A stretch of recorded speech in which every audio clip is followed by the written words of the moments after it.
இயேசுவின் நாமத்தினாலே அன்பின் வாழ்த்துக்கள். தினமும் ஜெபிப்போம்.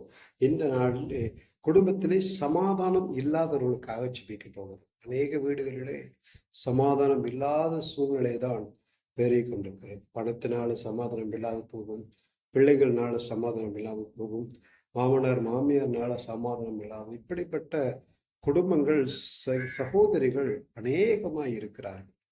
அவர்கள் வாய் திறந்து சொல்லுகிற வார்த்தை, குடும்பத்துல சமாதானமே இல்லை, நிம்மதியே இல்லை, வாழவே பிடிக்கலை என்று சொல்லுகிறவர்கள் அநேகமாக இருக்கிறார்கள். இப்படிப்பட்டவர்களுக்காக நம் கண்களை மூடி ஜெபிப்போம். தகப்பனே, இயேசுவின் இரத்தத்துல ஒப்பு கொடுக்கிறோம். குடும்பத்திலே சமாதானம் இல்லாது இருக்கிற ஒவ்வொரு சகோதரர்களுக்காக, ஒவ்வொரு சகோதரிகளுக்காக ஜெபிக்கிறாங்க. அன்ற சமாதானம் இல்லாததுனால அவங்க எடுக்கிற தீர்மானங்கள் அநேக வழியிலே தோல்வியில் முடிகிறதை நாங்கள் பார்க்கிறாங்க.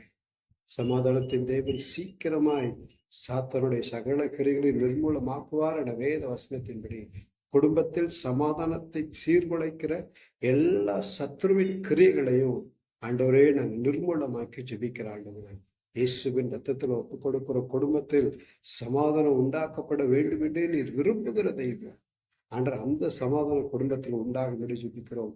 சமாதானத்தின் தேவனுடைய கிரியை ஒவ்வொரு வீடுகளில் உண்டாகும்படி ஜெபிக்கிறோம். கணவனாருக்காக, மனைவிகளுக்காக சமாதானம் உண்டாகும்படி ஜெபிக்கிறோம்.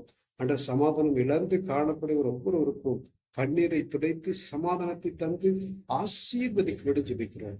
இயேசுவிடத்தில் ஒப்பு கொடுக்கிறோம். இயேசுவின் மூலம் பிதாவே, ஆமென். பயப்படாதுங்க. கர்த்தருக்கு உங்களுக்கு வேண்டிய சமாதானத்தை கொடுத்து உங்களை வாழ வைத்து உங்களை கீர்த்தி புகழ்ச்சி மூலம் ஆமென்.